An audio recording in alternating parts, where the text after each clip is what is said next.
What is going on, everybody? I'm sorry I did not talk to y'all on Tuesday after the thrilling Monday night victory for the Chicago Bears, but we are here to talk about that victory 25-24 over the Commanders, as well as what's coming up next, which is the New Orleans Saints. But before we get to the New Orleans Saints, I kind of want to just react to a couple things. First and foremost, let me just give you my take here. The Bears didn't play a great game, okay? Didn't play a great game on Monday night.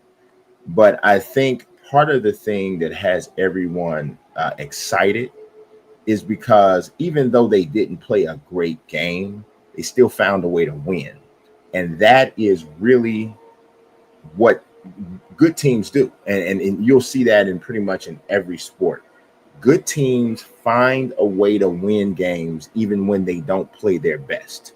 And so I think that that's encouraging, but it's also still a little scary, right? Because the thing of it is that there's certain aspects of the Bears game that has to be cleaned up. We still had a ton of penalties that we had to clean up. And of course, we even heard Ben Johnson make reference to this in his awesome post-game speeches after the Bears victories that gets everybody fired up. Good, better, best. We love it, right? But 9 penalties for 84 yards. Now, I will say this. A lot of those penalties were absolute trash. Everybody knows it. We had a touchdown taken off the board with the pass to Roma Dunze on that really soft penalty on Benedette that nobody thought was real. But I want to get into this as we just systematically kind of break this down, right?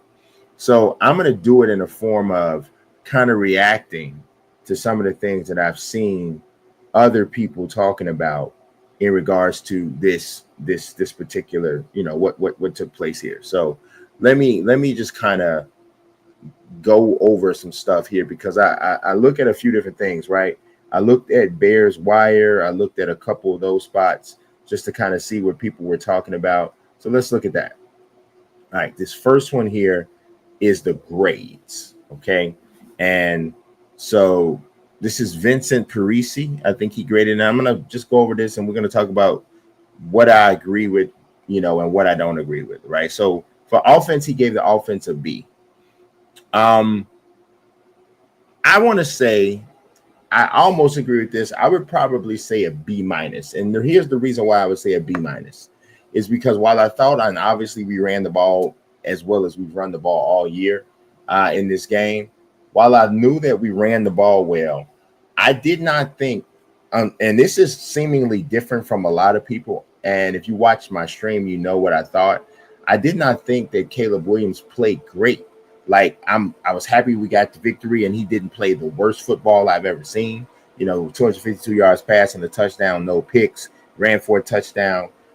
He didn't play terrible, but I went back and watched the all 22 from Caleb Williams, and I counted 10 to 11 throws or decisions in the game that were not the best decisions. Some of them really, really could have cost us if it weren't for the turnovers that we were able to force and things like that. So because I didn't think that Caleb played great, I would only give them a B minus. But when you run the football, man, running the football will really kind of clear up a lot of issues if you run the football well. And we did do that. All right, so defense, they gave the defense a B. And I tend to agree.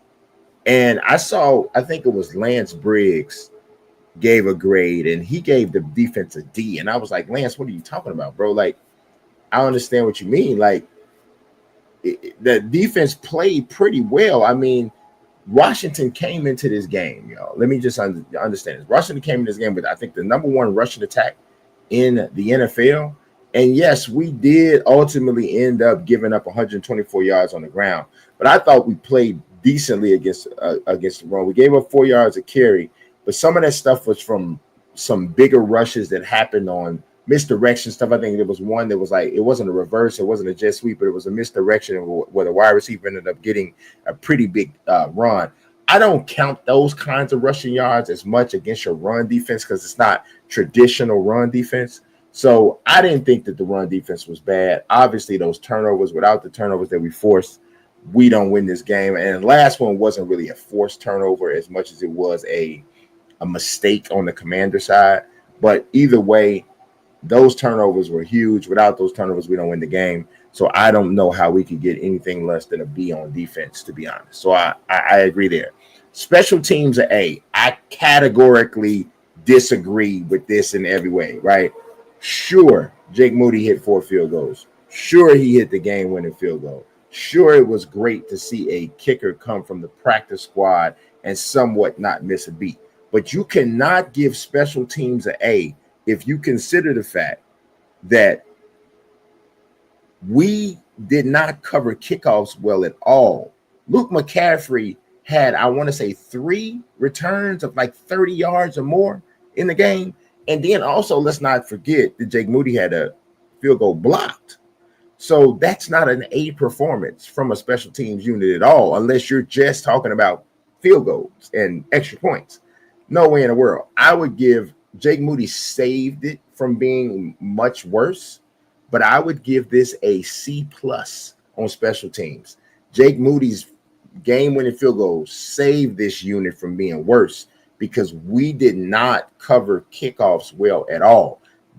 Washington consistently had good field position, which is another reason why, if you go back up to the defense, I give them even more respect because those kickoff returns set Washington up to score on many of those possessions. So you got to think about that. Coaching wise, they say an A. I don't know that I disagree. You know what? I will say yes. And here's the reason why I will say yes. I did not have a problem with the offensive game plan at all, but I think this game, week 6, the 5th game of the season, was the best game of the year for Dennis Allen as a defensive coordinator. I thought that he recognized what he has, what he's able to get from just traditional rush 4 guys off the line of scrimmage. And he got creative to create different pressure and to not allow Jayden Daniels to know exactly what he was looking at. We were able to get pressure in creative ways, and I thought that was huge. It set up a lot of the opportunities for turnovers, and I thought that was big. When you mix that in with the fact that offensively, I thought we had a solid game plan. I don't have a problem with us getting an A in coaching. So, for the most part, we don't disagree too much there. We're in alignment there for the most part, right? But it's always interesting, right, when you see people give these grades. It's always interesting. People grade it for different reasons, and they focus on one thing. Like the special teams A was unbelievable to me. I'm like, there's no way in the world you thought that. There's just no way, right? But they thought that. So let's move on to another thing, and this is I want to say it's called a by the numbers concept, and this one comes from the actual Bears Twitter page. So if you look here, and this really, I made this point quite a bit during my stream. So if you watched it, you know what I mean. DeAndre Swift is one of 2 players in the NFL this season to have a game with 100+ rushing yards and 60+ receiving yards. And so, yes, that's just my jump off here. But I'm going to tell y'all something. And I said this throughout my stream, and I think this game proved it. DeAndre Swift was not and is not the problem in the run game. He never was the problem. I'm not trying to tell you that DeAndre Swift is Barry Sanders or Walter Payton, Marshall Faulk. No, I'm not trying to tell you that. What I'm trying to tell you is that the run game, to establish the run game, it starts with that offensive line. It starts with them having chemistry, cohesion. They start to gel together, and then you start to notice run game improves, even pass protection improves. Pass protection has been bad pretty much all season for the most part. Max Crosby wreaked havoc, but that was pretty much it, right? So, but the run game picked up massively. And I'm telling you, DeAndre Swift is the same guy, guys. He's the same guy. The run game, and let's think about this. Washington was one of the best teams against the run this year. So all signs pointed to the fact that we weren't going to be able to run the ball. So I'm telling you guys, like, you know, this is, it was never about DeAndre Swift. It was always about that offensive line. And now that the offensive line is seemingly gelling, I think we have an opportunity to see this team go to another level in regards to how well they are able to run the ball. And once that happens, now you'll see an even more complete offense, which is really what we need, right? So, I mean, I think Washington at this point, after our game against them, they now averaged, giving up an average of 121 yards on the ground. But we ran for, what did we run for? As a team, we ran for 145. So we definitely raised their average in terms of what they were allowing on the ground per game. So it's not DeAndre Swift, guys. It's not DeAndre. So I hear all these people telling me, oh, we need to get a running back. We need to trade for a running back. Oh, no, you do not need to give up any assets for a running back. Let this offensive line continue to develop. Get a little bit more out of Kyle Monangai, and we will see what happens. One person told me, oh, man, well, DeAndre Swift is doing this because he had his game because he was splitting carries more evenly. No, he wasn't. This game, he had 14 rushes for 108 yards. Monangai ran the ball 5 times. All right. Against the Raiders, DeAndre Swift ran the ball 14 times. Only got 38 yards. Monangai had 4 carries. Against the Cowboys, DeAndre Swift ran the ball 13 times for 33 yards. Monangai got 6 carries. Okay. Against the Lions, and we got destroyed against the Lions, he had 12 carries for 63 yards. Monangai ran the ball 7 times. In the first game of the season against the Vikings, DeAndre Swift ran the ball 17 times and no rushes from Monangai that game, but he ran the ball for 53 yards. The distribution and his amount of carries that he's been getting has pretty much been the same most of the whole season. Maybe the only outlier here is the Vikings game where he ran the ball 17 times. It's DeAndre Swift was never the problem. It's the offensive line, and as they begin to play better and as there've been substitutions made, now we're seeing them moving to another level. And I'm happy to see it. It's honestly, it's the best news that we could get from an offensive standpoint for the Bears this year is to see the running game get on track. It takes a lot of pressure off Caleb. Like I said, I don't think Caleb had a great game. I don't think he had a great game at all. I thought he was okay. I thought he was okay. So that's a huge deal to me. And speaking of Caleb Williams being okay, I want to talk about this other subject that seemed to be a big topic of conversation in the post game. And that was what people are saying was biased commentary from Troy Aikman during the game, right? And I'm going to be honest with y'all. I don't agree with this sentiment. I don't think that Troy Aikman was being biased. I thought he was calling it like he saw it in a lot of situations. That y'all, you got to understand, man. There's a YouTube channel called Bears Film Room. And every week they publish the all 22 footage of Caleb Williams. Some weeks is really solid. Other weeks it's in. This week it was in. Okay. If you look at some of the throws and some of the decisions that he made, you're gonna see like some inaccuracy. You're gonna see some balls where I'm like, why did you take like the deep ball that Troy Aikman was very critical of? That was in double coverage. There was nothing there. I don't know why he threw that either. I felt the same way. Now it was an incomplete pass, and see, people are so locked into what the result was, and they don't look at the decision, right? So because it wasn't intercepted, everybody just quickly forgot about it. That ball easily could have been intercepted, and it wasn't a throw that had to be made. He was already outside of the pocket. There was a guy, and I challenge you guys, watch this all 22 footage. There was a receiver breaking all the way across the field, which would have been a tough throw, but it would have been a throw he probably could have made and it was like either my receiver gets it or it's out of bounds. Either that throw or throwing the ball away completely was probably the best play here. It was probably the best play. You risked a interception with that throw into double coverage. And so I thought the criticism there was correct.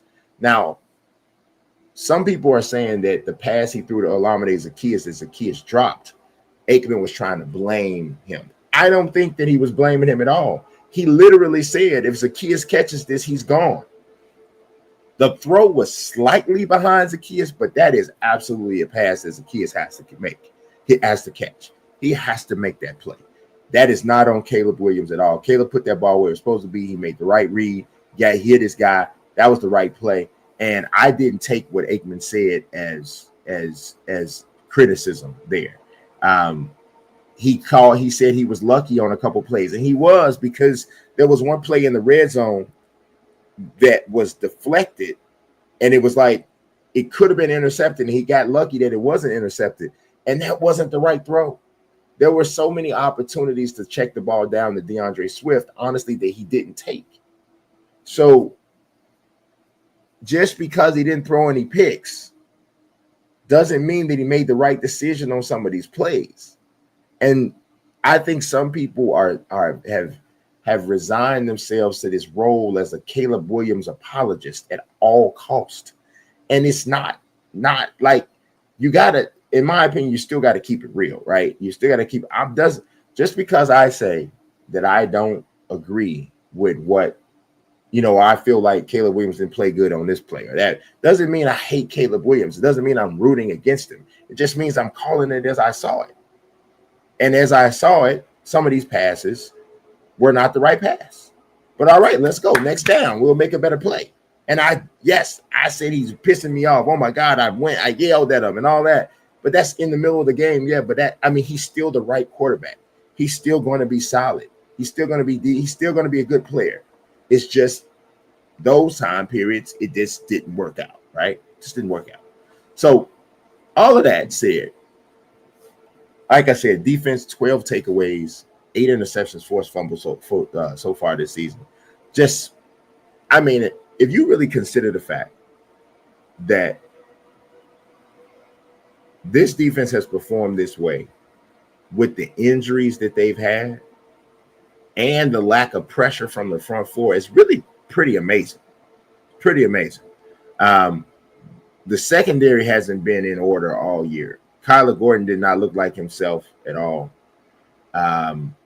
This is just pretty amazing that they have been able to get 12 takeaways with a mass unit in some instances on defense, especially in the secondary. I don't think T.J. Edwards looked himself either. He looked a step slow. There was some scrambles, and Jayden Daniels is amazing, but there were some scrambles that I felt like if T.J. Edwards is 100%, really, truly 100%, I think he makes some of these plays. I thought he didn't make some plays. Shamar Turner, I felt like he made a couple plays in the run game, but I thought he missed some key tackles as well. So hopefully that gets cleaned up. But overall, man, I'm pleased with the direction that the defense is going, and we'll see where we go from there. I saw one other thing. This one came from the Bears blog. They made a comment. They said they don't even think that the 2025 Bears have reached 75% of their potential.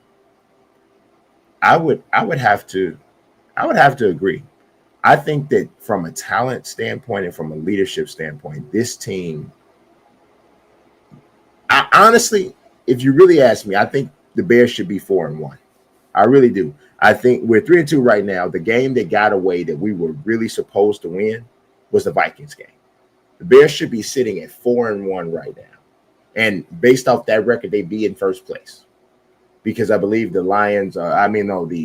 Packers are in first place at 3-1-1. The Bears should be 4-1 right now. If it's not for that ridiculous second half collapse and just not getting the ball in the end zone enough, and that when we were dominating the first half of that Vikings game, the Bears are sitting at 4-1. But that's not the case. But all that said, 75% of their potential to me sounds like a fair and accurate assessment. I think the Bears have an opportunity to, and I said this in an earlier video, the Bears have an opportunity to go on a pretty significant win streak from where they are. And in case you missed that video, I'm gonna kind of go back over and look at the schedule with you right now. Like, so Bears on a three-game win streak right now. They got the Saints coming up next, and we're gonna talk about that in a minute. We got the hobbled and struggling Ravens team coming up. We don't know if Lamar will be back yet. So that's a game you should feel like you have a really good chance to win, even though it's on the road. Then on the road against the Bengals. The Bengals are starting Joe Flacco at quarterback. They're struggling as well. Then you got the Giants, who are playing better with Jackson Dart. So this is not a gimme, but it's definitely a winnable, very winnable game at home. That's on November 9th. Then you have the Vikings, November 16th. And it's on the road, but I feel we should have beat the Vikings the first time. So I'm not saying these are gimme games, but this is 5 more games in a row. I think the Bears can win these games. And if they did run that table, that's an 8-game winning streak. And all of a sudden, you go from 0-2 to 8-2. And there's a real serious conversation happening on. Now, the next game's at home against the Steelers. I personally think that's a winnable game too, but we'll stop there in terms of games that 100% look like not 100%. 85% look like games the Bears should win on paper, which we know how that goes. But yeah, I don't know, man. I think the Bears are in a situation where they can really string some stuff together. But next week is big, and I'm going to tell you why next week is big. The worst thing the Bears can do going into this game with the Saints is underestimate them. I know they are 1-5. I understand that. I understand that if you ask most people across the league who's the worst team in the NFL, they'd say the Jets, and then many people would probably say the Saints, right? They are 1-5. The only other 1-5 teams are the Titans, the Browns, and the Ravens, and the Dolphins. Some people, I don't know. I think you get some people that would say that the Saints are next.